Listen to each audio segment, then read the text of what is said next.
नाज़िर, सिंध की तारीख कारूंझर की कटाई ताहाल रुक न सकी। ठेका दे दिया गया और अवाम को गुमराह करने के लिए पहुंचे हैं निगरान सूबाई वजीर मादनियात व मादनी वसाइल खुदाबख्श मरी।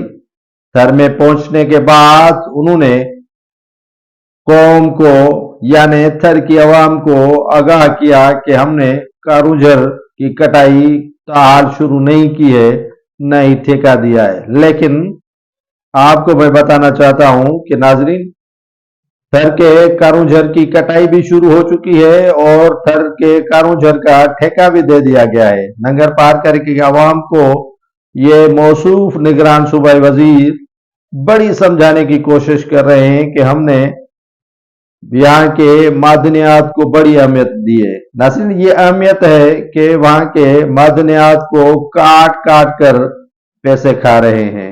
बड़े कारूंझर जो एक सिंध की सकाफत कह लें, खूबसूरती कह लें, उसकी कटाई ताहाल रुक न सकी है। साबका हुकूमतों ने भी कोशिश की, लेकिन उनकी नदामत हुई तो वो पीछे हट गए।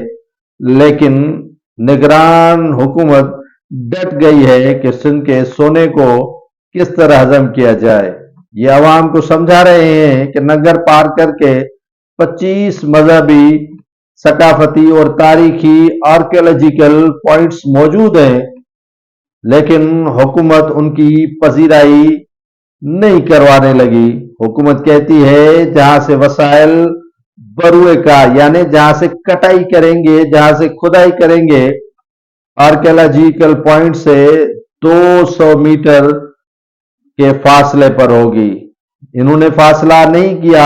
यहां पर मस्जिदें हैं, यहां पर मंदिर और दीगर जो तारीखी आर्कियोलॉजिकल चीजें थी उनको मिसमार कर दिया गया।